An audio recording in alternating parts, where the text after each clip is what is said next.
추석을 앞두고 올해 첫 벼 수확이 한창입니다. 하지만 쌀값이 떨어지면서 농민들이 울상을 짓고 있습니다. 정부의 대책을 요구하고 있지만 이렇다 할 대책 마련은 쉽지 않은 상황입니다. 우리의 식생활이 변하면서 쌀 소비가 급감하고 가격도 폭락하고 있습니다. 30년 전과 비교해 쌀 소비량은 절반 넘게 줄어들었습니다. 원주 기업도시 인근의 폐아스팔트 콘크리트를 재처리하는 아스콘 공장이 건립돼 주민들이 반발하고 있습니다. 공장은 이미 인허가까지 완료됐습니다. 강원 지역 환경단체들이 도내 초중고 10곳 중 3곳에 아직 성면이 남아있다는 주장이 제기됐습니다. 강원 환경운동연합 등은 방학 중 안전한 성면 철거를 요구했습니다.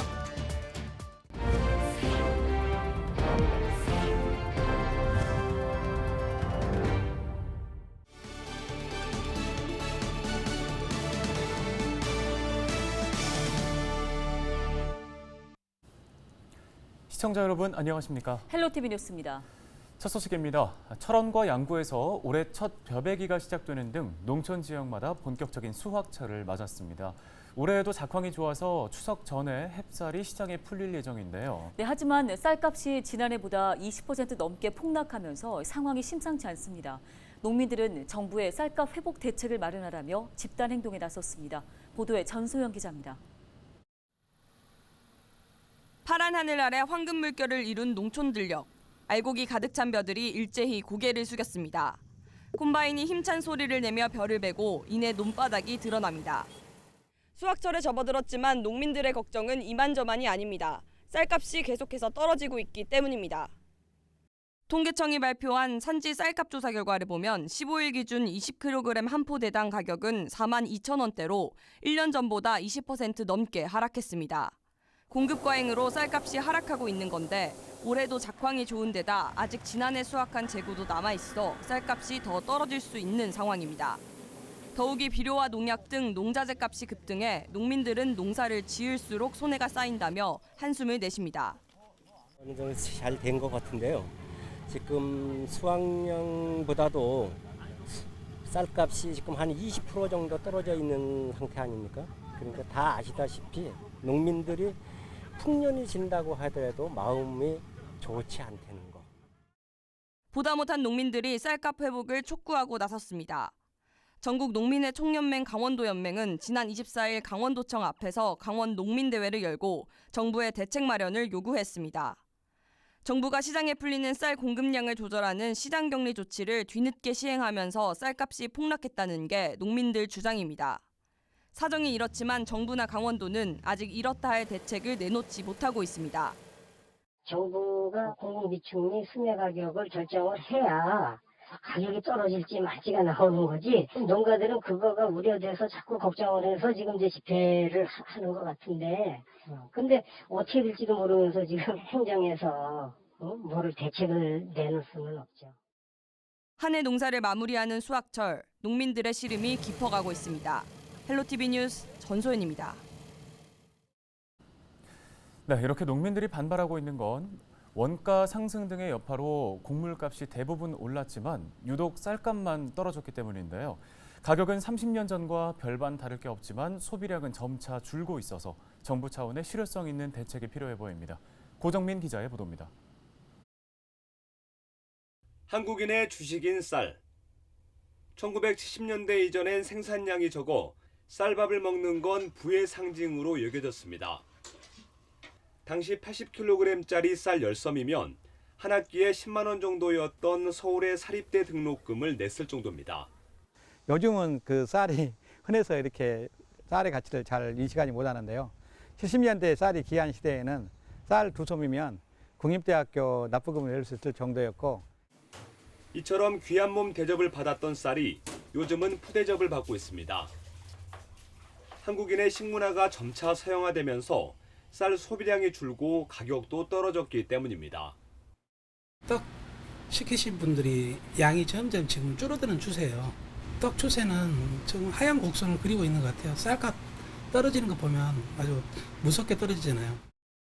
지난해 국민 1인당 연간 쌀 소비량은 57kg 정도입니다. 30년 전과 비교하면 절반만 먹고 10년 전보다는 10kg 넘게 덜 먹고 있는 셈입니다.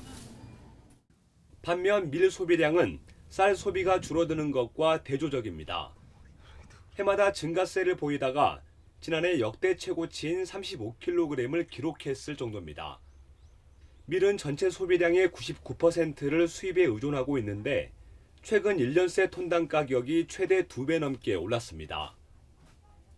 밀가루 가격이 오른 만큼 라면이나 제과는 물론이고 덩달아 외식 물가도 끌어올렸습니다. 하지만 산지 쌀값은 20kg 한 포대당 44,000원 정도로 10여 년 전이나 지금이나 별반 다를 게 없습니다. 2000년대 평균보단 7% 올랐고 1990년대와 비교하면 43% 증가했습니다. 1998년 당시 450원이었던 라면이 90%, 소주값이 150% 정도 오른 걸 감안하면 쌀값 상승폭은 미미합니다. 과거엔 쌀값이 일정한 목표에 미치지 못하면 세금으로 농민들의 소득을 보존해줬습니다. 그러다 과잉 생산을 유발한다는 지적이 나오면서 정부는 쌀 생산을 억제하기 위한 정책을 2년 전에 도입했습니다. 공익형 직불제를 통해 쌀값 보장 대신 소농 보호를 택했고 초과 생산된 쌀은 수매한 뒤 시장에서 격리하기로 한 겁니다. 문제는 시장 격리가 최저가 입찰 방식으로 이루어지면서 오히려 쌀값 하락을 부추기고 있는 실정입니다. 전문가들은 일관성 없는 농업 정책이 혼란을 주고 있는 만큼 지속 가능한 지원책이 절실하다고 말합니다. 시장격리제도의 효과적인 활용인데요. 이 쌀값 안정이라는 것에 초점을 맞춰야 하는데도 불구하고 이제 그런 것보다는 제도의 운영에 좀 초점을 맞추다 보면 시장 변화에 빠르게 대응하지 못한 그런 결과가 낳지 않았나 싶어서 해마다 인건비나 용농비는 오르고 있지만 값은 오히려 떨어지고 있는 쌀. 이제는 시장 격리마저 허점이 드러나고 있는 만큼 쌀 산업에 대한 사회적 논의를 새롭게 시작해야 할 것으로 보입니다. 헬로티비 뉴스 고정민입니다. 다음 소식입니다. 강원 지역 환경단체들이 도내 초중고등학교 10곳 중 3곳에 아직 성면이 남아있다고 주장했습니다. 환경보건시민센터와 강원환경운동연합 등의 공동조사에 따르면 도내 초중고교 653곳 중 198곳이 아직 성면시설을 완전히 철거하지 않은 것으로 나타났습니다. 이 중 초등학교가 105곳으로 가장 많았고 중학교 42곳, 고등학교 31곳 순으로 집계됐습니다. 이들 단체는 방학 중 성면 철거 대상 학교를 미리 공개해 안전 모니터링 체계를 정비하고 안전한 철거 진행을 도교육청에 요구했습니다. 더불어민주당 강릉지역위원회와 더불어민주당 소속 강릉시 의원 9명이 강릉시 자치분권 정책협의회를 구성했습니다. 강릉시 자치분권 정책협의회는 시민들의 안전에 영향을 미치는 폐기물 매립장과 석탄 화력발전소 등 환경오염시설 건설을 반대한다는 입장을 공식화했습니다. 또 강릉의 당면한 문제들에 대한 적극적인 대응과 정책적 대안들을 만들고 제시할 예정이며 집단적 문제도 외면하지 않겠다고 강조했습니다. 정선군은 폐광 정책으로 인구가 급격히 감소하면서 심각한 지역 소멸 위기를 겪고 있습니다. 지난해 행정안전부가 고시한 인구 감소 지역에도 포함이 됐는데요. 정선군은 다행히 정부가 지원하는 지방소멸기금 배분에서 도내에서 가장 많은 168억 원을 확보했습니다. 의료, 건강과 일자리 사업을 통해 위기 상황을 극복한다는 계획입니다. 김수아 기자입니다. 석탄 산업이 절정기를 맞던 1970년대 후반, 정선군 인구는 13만 명에 달했습니다. 하지만 폐광 이후 서서히 인구가 빠져나가면서 현재는 3만 5천여 명에 불과합니다. 한국고용정보원이 2020년 발표한 인구 소멸지수 결과를 보면 정선군은 0.263으로 소멸 위험 진입 단계에 해당합니다. 지난해 행정안전부가 인구 감소 지역으로 고시한 지역에도 포함됐는데 65세 이상 노인 인구가 전체의 26%가 넘을 정도입니다. 이런 상황에서 정선군이 올해 처음 시행하는 지방소멸 대응기금 평가에서 상위 등급인 B등급을 받았습니다. 이를 통해 기금 168억 원을 확보했는데 도내에서는 가장 많은 규모입니다. 정선군은 의료 건강과 일자리, 주거 등 6개 분야에 집중한다는 계획입니다.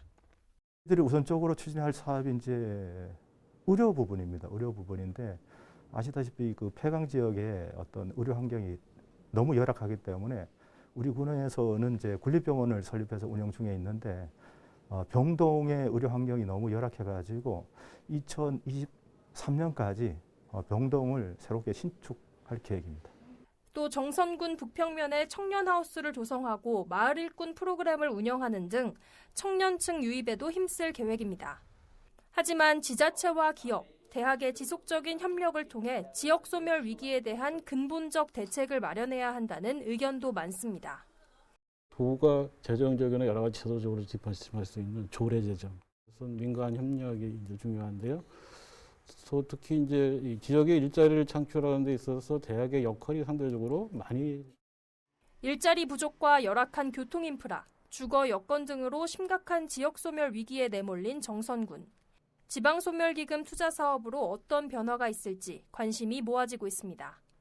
헬로티비 뉴스 김수아입니다.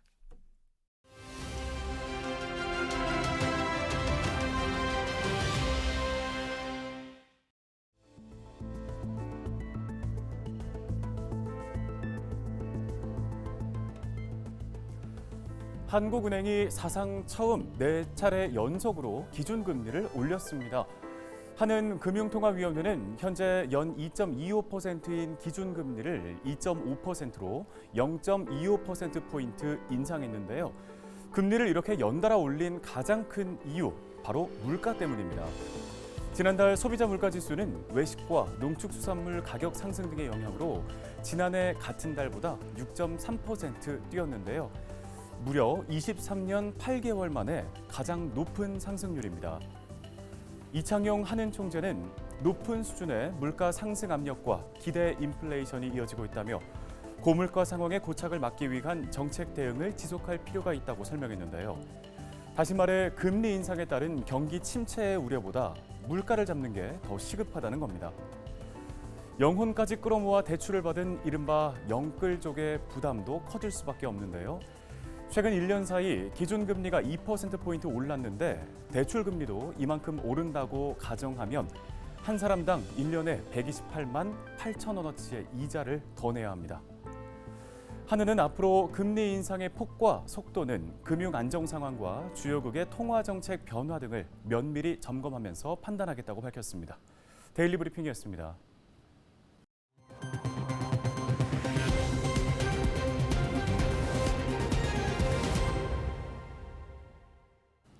다음 소식입니다. 강원 지역의 코로나19 신규 확진자 수가 이틀 연속 3,000명대를 기록했습니다. 도보건당국은 26일 0시 기준 지역의 일일 확진자 수가 3,053명이라고 밝혔습니다.